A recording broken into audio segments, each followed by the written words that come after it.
first of all, welcome everybody watching the Ellipse Unsealed podcast. We are happy to be back with you. We've got a really special guest today from across. You are coming from across the ocean, right? You're not in country. Yeah, Uh, yeah. The accent Ryan gives it Carolan, away. yeah, who's coming to us from England. So yeah, welcome, Ryan. Thanks, Bobby. It's great to be here. Yeah. I'm going to start off by saying you're a real bona fide like ex soccer star, right? Have I got that right? Yeah, you could call it that. I did dabble in professional football or soccer, should I say? Well, I'm sorry. Uh, You're right. I should be better than that because I've been watching Ted Lasso. I'm trying. My sister-in-law is really big into football, so we've been watching, and I've been keeping up and watching some of the games they show here in the states. And so I should be saying football. yeah. I really struggle to say soccer, but I want to make sure we're talking about the same sport. So yeah, soccer. I spent 6 years at a club called Crystal Palace in London until I was 20 years old.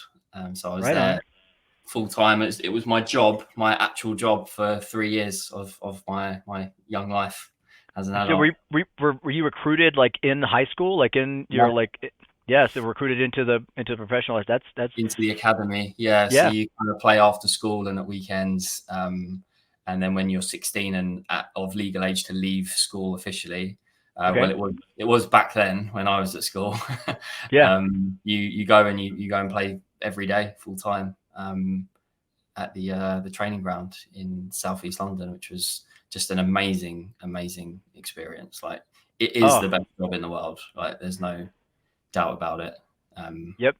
yeah, I played American football in high school, and this is yeah. funny because I'm about 5'2", depending on which pair of shoes I'm wearing, and I there was Yeah. zero opportunity for me to likely ever play professional football. So I really cherished the time I got to play in high school. Like I said, there's nothing quite like playing a sport with a bunch of folks and with an end goal in mind to Yeah. to win something, and the teamwork and the camaraderie. It's just it's like special for sure. Yeah, yeah, it is. It is. I was obviously destined to be a D365 recruiter though, so Well, all it worked it out. bends right into that. Yeah, it's the same Yeah, philosophy. We're here with one goal in mind. It's just a bigger team now. It's like a huge, expansive global team of people trying to promote D365 throughout the world. yeah. It was fun. I was talking to Drew Lengsack a few weeks ago, so I was on his podcast, and we're trying to get together a team for the next summit, which maybe we can Oh, talk about later, like to yeah, play like a charity game, something. yeah. Um, when the next summit comes up in October. You'd appreciate this. I went to a conference a couple of years ago. It was a conference Yeah, for state and local governments, and it was in Columbus. And one of the things that they do, it seems to be every conference, is they put so leading up to the conference. So there's special events, and so on the Sunday before the conference starts, this one was in Columbus. They had a soccer game on the actual pitch at the Columbus yeah. That's a soccer new team. stadium, Yeah, isn't it? That's a yeah. brand new stadium. Yeah, I've seen Yeah, that. so if you were interested, you signed up and you got to play like a what I don't think it was for charity, but definitely just a pickup soccer game on the pitch in Columbus at their stadium. So pretty cool stuff. Yeah, I'll keep an eye out for that. I didn't play soccer or football in high school. It was too much Yeah. work for me. Football is easy. American football, you go hard for like 10 seconds, and then you take a 30-second break, and then you do it again. And in soccer slash football, you're running up and down the whole time. Yeah. And yeah, I guess I was lazy. Oh, I doubt that. I Uh, doubt that. so yeah, appreciate you being on. I think the main topic here for since we didn't quite mention it at the top of the cast is recruiting. We wanted to talk about you have a recruiting practice. I've been in the industry for a long time and been on a number of sides of it. So just kind of wanted to talk through, get your opinion on the state of recruiting. I can tell you from my experience early on, there Yeah. were some real negative aspects around recruiting and in the space, and that, I think that's kind of what I'm seeing is breaking away. So I'd love to kind of explore your thoughts on how that landscape has changed since you've known it, and just kind of kind of start there. Yeah. Yeah, so I've been recruiting in the US for Dynamics for 12 years now. Well, it would be 12 years this summer. So it's been a journey. I would say that despite all of the marketing changes with D365 and all the names that it's been called over the years, Right. it's been we won't get into that. That's another pod. A completely 2 hour different pod. Microsoft's obviously doing something very well because the demand for the product is just going like that. Yeah. And synonymous with that is the need for people that know what to do with it and how to implement it. So, pre-COVID, it was kind of steadily going up, and then obviously we all know what happened with COVID and all the changes that brought to Yeah. supply, demand, and also just attitude to recruiting. I think changed a hell of a lot over that period, or on the other side of it. Yeah. So there were a couple of really golden years after COVID where everyone was recruiting. There was lots of investment and money about, but last year I would say was probably the strangest year in the marketplace that I've seen. Mm-hmm. There were people last year, unfortunately, that were getting let go that I would never ever think would be out of work, just based on their skill set alone. Was this end user or partner or combination of both? It was a combination of both. Yeah, there were some partners that did quite big layoffs, some of the bigger guys, but at the same time they're all being driven by projects, right? Projects on the customer side. So it was an interesting year, and I'm seeing, and again, I'm just a small business and only a snippet into the market, but what we're seeing is that things are going to be different this year, and touch wood for everybody, they are, because it was tough at points last year. There's no kind of getting away from that, both from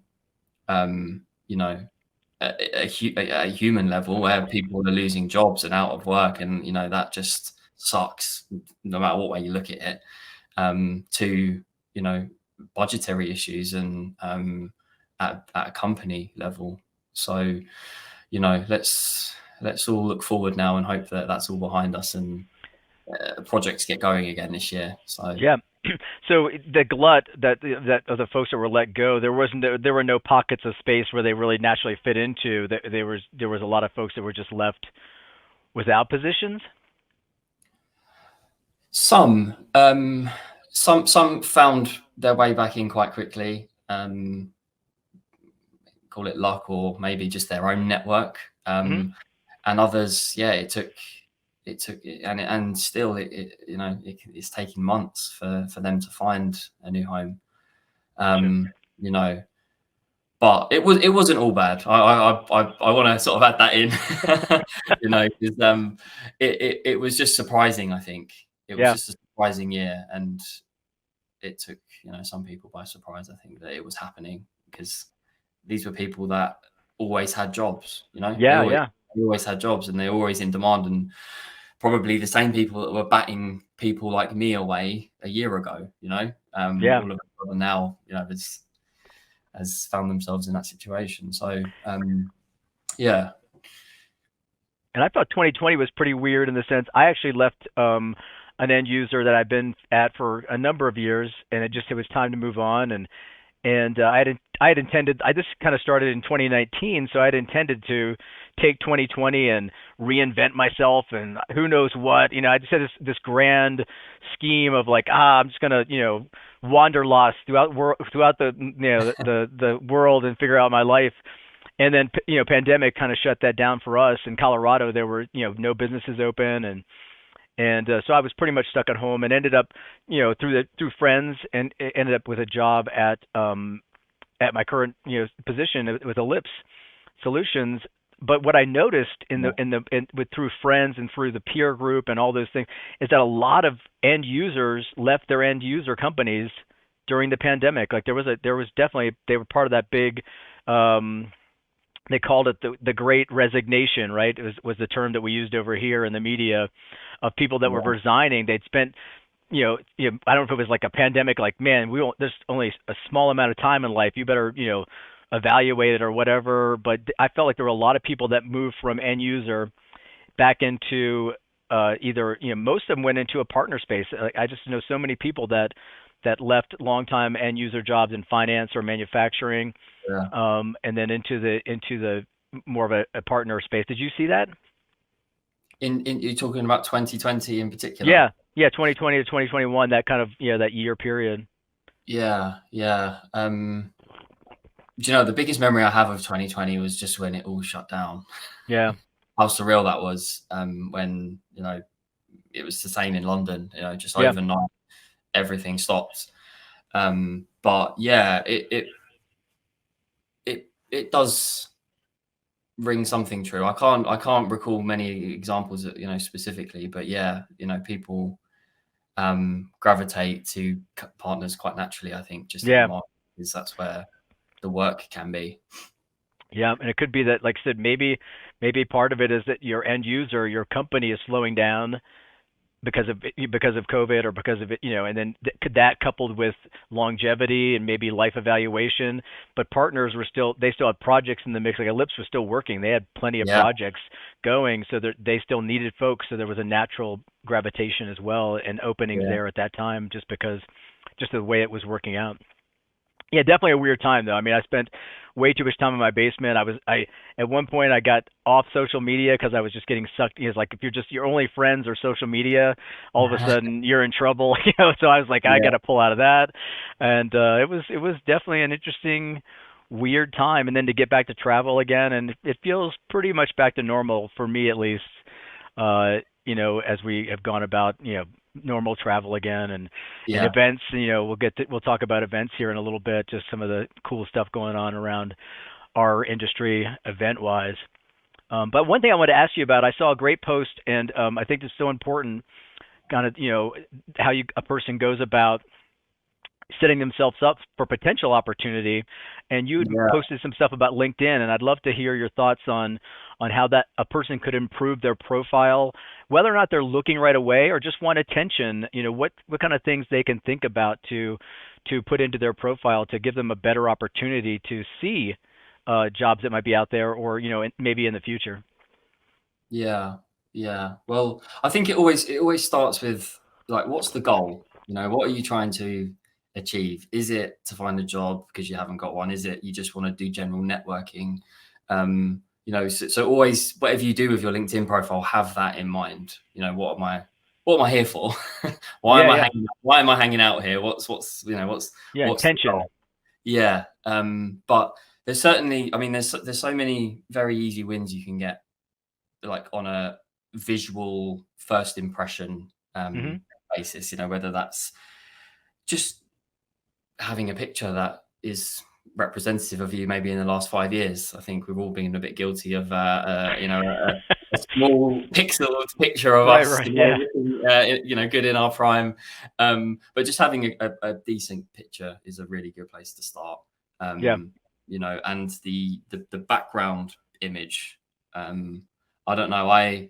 Some people just don't choose one, but it's really easy now to choose some good ones. Hmm. Because people like me, that they'll go on a profile, and whether that person is wanting to be found or not, there's two. I guess there's two questions. I'm like, right, well, who are you as a human? What are you about, and what do you do? What Yeah, what is it that you're doing? So if you can make that stuff, if you want to be found, make that stuff really clear. If you don't want to be found, or maybe if you want there to be a bit of ambiguity about what it is you do, then that's fine too. But I would say also be prepared for people to get stuff wrong, to get irrelevant right. messages and approaches from people, because LinkedIn is a fantastic tool for anybody. It is, Yeah. for most people in technology. I would say 90%, 95% people are on LinkedIn. So yeah, there's all the visual stuff. I would say to look at it from a recruiter's perspective, we use Boolean searches to find people. And for anybody that doesn't know what a Boolean search is, it is, well, I haven't rehearsed this in a long time, but basically it's a set of ands and ors where you use, buzzwords or, actual keywords with speech marks around them to find those exact words or phrases on somebody's profile. Yeah. So even just to take, let's just say you want to be found, even taking dynamics as an example, there's so many ways you can say it now. Again, thanks to the marketing team. So include D365, include Dynamics space 365, and make it really clear which product it is. Because again, that causes a lot of frustration for people where they're getting hit up by recruiters for CE roles or CRM roles when they're an F&O or an AX person. So, just consider every word that goes on there, because, the way that a good way to describe it is if you open up a Word document and you press Control F and you type in your word, that's exactly how the search function works on LinkedIn Recruiter, which is the platform that we use to find people. And like you said, so many people are using LinkedIn. Even like in-house HR departments are doing similar stuff to what you're doing. They might be going to LinkedIn, whether or not they're getting they might get job results from a post, but also they might just go out and open up the search filters and start looking for people open to work with these search criteria: dynamics, finance, whatever, CRM, and start doing those Boolean type searches, and then seeing the results. And, here's 10 people that are open to work. And dig a little deeper. I like these two. Let me reach out to them with this great opportunity. Yeah. And I think one thing that's changed a lot over the years, like if you went back 10 years when I first started, nobody really shared stuff about them. It was all very professional and very, sometimes copied and pasted, by the company corporate, wording. And I think a lot of the better profiles now, you get a feel for who they are, what their interests are, So I would say to anyone out there, don't be afraid to let a little, human side come out of the type of person you are and what you like to do. Because I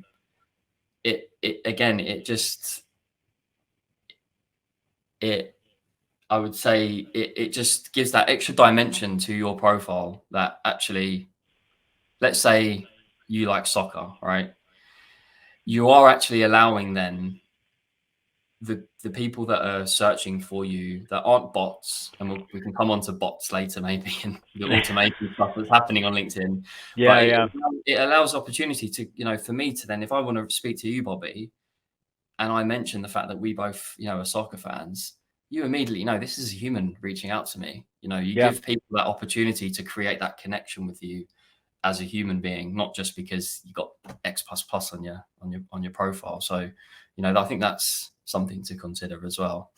Yeah, I'm glad you brought that up, because I was going to ask about that, because I was, I've for a long time I've not had a fear of putting myself out there as for who I am. So I always figured at some point I crossed that threshold of if somebody doesn't like me for who I am, then it's probably not going to be the right fit. Like if I'm going into an opportunity for an interview, and I might not come in, I'm going to come in professional, but at the end of the day, they need to know who I am, because I'm going to be who I am. I'm not going to try to come in with any deep facade on every time I walk through the corporate door. Like, I got to put my thing on, and then I walk out and and become Bobby again. That you're going to get pretty much authentic me.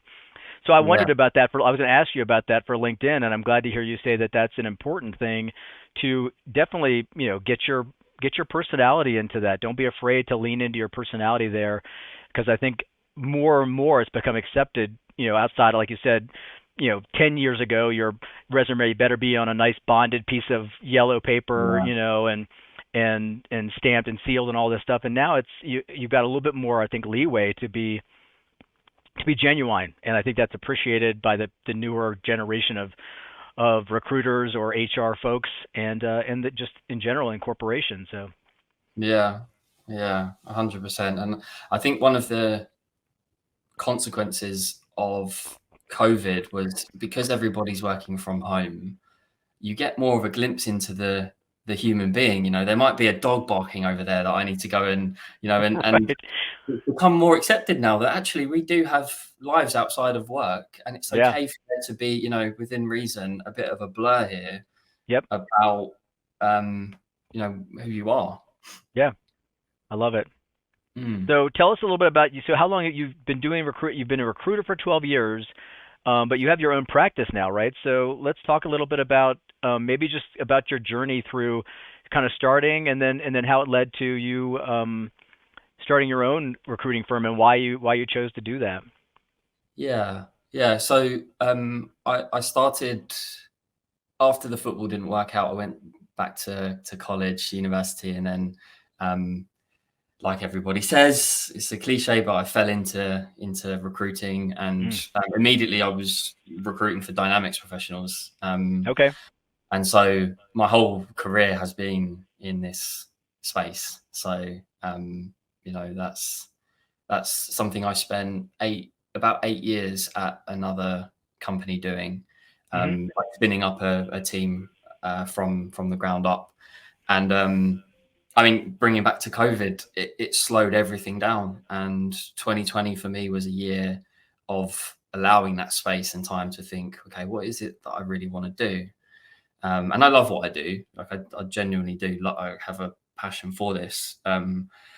And I'd always had that itch, you know, well, what if, you know, could you do it and, you know, start something of your own? And at the end of 2020, I made that decision. And in 2021, yeah, Mm. we are, yeah, at the beginning of 2021, Bon Patrick was born. So we're 3 years in business now, and we're still here. Yeah, that's a So good thing. yeah, we're just starting our fourth financial year, which has just been, you know, brilliant. It's just been brilliant. Like Yeah. I've really just enjoyed it even more since I started up. And what's Bon Patrick? Why that in particular?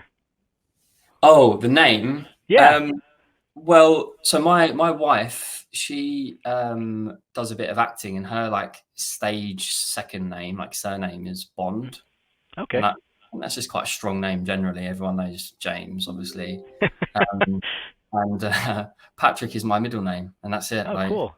I spent a long time deliberating, and someone much wiser than me said, Ryan, no one really cares what your business is called. You know, not really. Uh, Just pick a name, and it's somewhat important, but there are much more important decisions to make about your business and who you are. So just get on you with it. bet. Yeah, Yeah. good I advice. mean, they said there's a fine line for sure. Like you could overthink it, but I know like with Google, I mean sometimes the choice makes sense. Like I know they had a name before Google. I can't remember what it was, but they thought and thought, and they came up with a different one because there's some value. But Yeah, Bon Patrick is pretty strong. I mean, it's got like you said, it's got a good feel as you're saying it. It's it just has some internal meaning. Bond is like you said, there's bonds. You're bonding people to jobs. yeah, There's like these different layers to it that are subconscious that that meet the need. So that's awesome. yeah. And the domain was available, which is very That's the number one next thing is like it has to be available important. for the 11.99 low price, Yeah, not the price they want to charge you if somebody has it already, right? yeah, exactly. That's funny. And so is it just how many folks work with you in Bon Patrick now? So it's just me. I have a back office team that help with administrative stuff, but at the moment it's just me, and I'm very deliberate about that actually. Yeah. You know, young family. Hmm. Uh, I like it like this. It Yeah. works. You know, and I think the feedback that I get is that when customers come and want to work with me, it's like the buck stops with me. You know, full Yeah. accountability for the service that we give, and um, you know, I think there's something quite unique about that because Yeah. You can feel the personal level there. I think if you're on the other side, if you're part of the recruiting, to be transparent, the way we met was now it's been probably it'll coming up in 5 years, I think. yeah, If I'm not mistaken, it was 2019. I was kind of again winding my career down at my end user, and there was an opportunity for a local company for an ERP administrator, and I think I was working with you on that opportunity. It happened to go to another fellow who I'm Yeah. still friends with. Good guy, Steve Goodwin, Yeah. who's still at the company. Yeah. I just saw him at our local user group meeting. So again, my point is I could feel the personal level of service I was getting even at that point where you didn't have your own business. So that's an inherent part of you, which is just an awesome thing to bring to this type of position. Yeah. And because I stick to the lane that I know, D365 is all that we do, Hmm. 98% of the time. So it means that we get to spend less time talking about the technical stuff, because that's obviously very important, but actually the most important stuff is about the people and the humans involved in the process. Yeah, What's important to them, what's driving them, what's getting them out of bed, and also what problems are the hiring company having that need fixing. yeah, We get to spend more time on that and get into the nooks and crannies of an issue rather than trying to understand what it is. I don't know, a functional supply chain business analyst does. Because we understand the market so well. yeah. And are you just U.S. or is it Europe based as well? Call me crazy, but it's just US and Yeah. Canada now. We Okay. do work in Canada, so yeah, That is interesting because there's so much activity, obviously, on your side of the ocean there, as far as I mean, it started there. A lot of our development staff, the deepest knowledge comes from our office in Moldova. yeah. So yeah, so a lot of history for dynamics over there. So that is interesting. I would have definitely expected that but again, maybe easier to maintain and manage. Um, Yeah, and I think for me, it's the network that I have now is mm, also a big part of the value that I can bring to the people, yeah, to the customers that I work with, because it's a 12-year old network now, yeah, and it's trusted. There are people that I can call and ask, "What's this person like?" And yeah, I'm going to get a real insight, yeah. which again customers do value quite a lot. So how often are you traveling to the States then? Is it, is it pretty inconsistent or what's your travel like? Yeah, well, post COVID, we were going like once or twice to all of the bigger conferences Hmm. before COVID. Um, but since I set up my business, I've also started a young family at home, so it's not as Not as easy to easy. Hmm. yeah to get out. But I get to Summit every year, at the very minimum. And Okay. my sister lives in New York now as well, so I've kind of got like a double reason to get out there on the East Nice. Coast as well. So Summit is, was kind of you bring that up. That was kind of the premier event, pre-COVID. It Yeah, was, it was, user group summit every year. They were doing European summits, in their heyday. They had like an off schedule in country and then an off schedule like an EMEA version of summit, and then the big one here, which draws 6,000 people at its height, maybe even as close to 7,000 yeah, at its very biggest. And obviously coming back strong. I mean, the last event was close to 5,000, was somewhere around 4,800 folks in Charlotte. But in the meantime, COVID opened up the opportunity for some other folks, that have been in the user group community to start another organization that's now scheduled a big summit or a big user group event kind of in the springtime, or late spring. Any thoughts about coming to that one, or you still kind of tucked into the one once it's a year? Dynamics community. The um, It's called Dynamics Con Live. Yeah. yeah, Yep. yeah. Do you know what? I think it was the same last year, but I think it falls on the. Actually, last year it fell on the same weekend as I got married last year. It fell on the same weekend as my bachelor party, so I Yeah. couldn't go. But I Yeah. think this year there's a wedding happening. What day? I'll have a look. It's May 13th to the 16th, I think. So it's middle May, and it's in Denver. So it's in my home city, home state, which is awesome. Looking forward to hosting people here. Yeah, So and then on top of that, I mean, Dynamics Con Live is great. So that's a big event. They're expecting 2,000 people. So it's grown really quickly. It went from like 200 to to 400 to 700 last year. They were expecting maybe 900 this year, but that's already Yeah. been blown out based on the activity attendance or registration activity. So they're expecting close to 2,000 people in May, and then Yeah. but then in the meantime, both of these organizations were starting to put in regional events to fill in some of the time period. So a lot of user group activity. I wonder once your family gets grown, you'll have a lot of travel opportunity. By that time, everything will it would just be like a constant, never-ending summit over here. Yeah. Well, Denver. I haven't been to Denver, and Oh, it's on my bucket list. So a great family trip, man. I mean, so much to do, and just really close to town even. And yeah. May is it's really one of the perfect times because it should be really temperate. Yeah. So and it never gets too hot in town. It never gets too hot or too cold, and Yeah. but it's always really beautiful, and you can get up in the mountains and see some snow and yeah.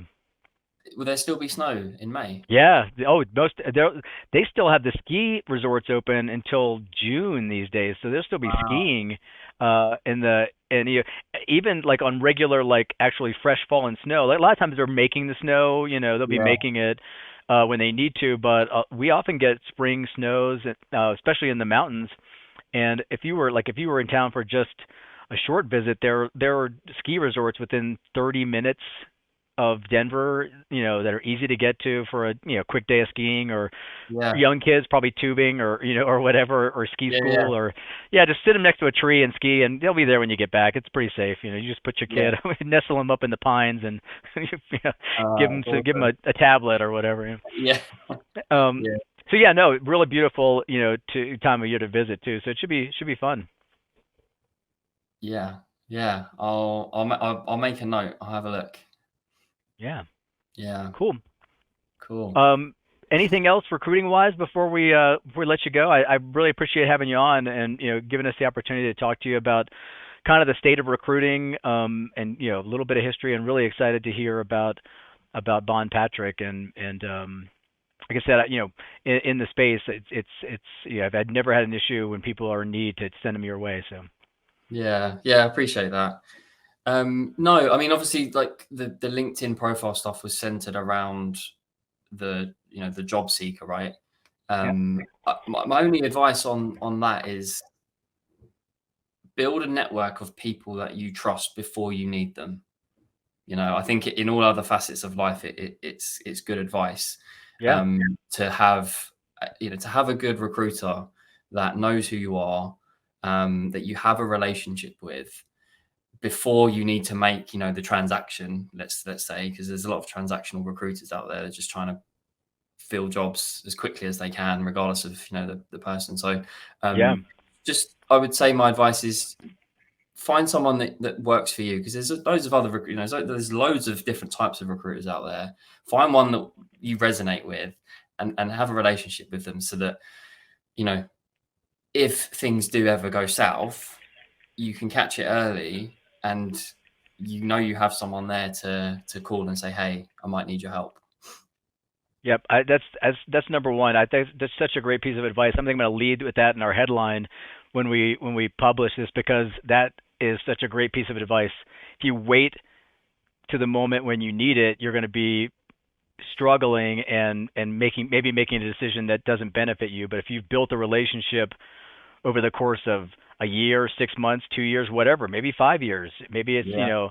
you and I see each other every year at Summit, and when you visit Denver, and then it comes a time where it's like, man, I actually need a recruiter now. It's time that it's not even a question. It's like, oh, here we go. I just had to turn over to my friend Ryan. He's already there. I know him well. He knows me well, and we'll be that much further ahead in the process even. So great advice. Really love it. Yeah. But other than that, thank you so much for having me. It's been great. Yep. I really enjoyed it, Ryan. Enjoy the rest of your day. And for those of you watching, thank you so much. We'll see you again next time on Ellipse Unsealed. Take care, everybody.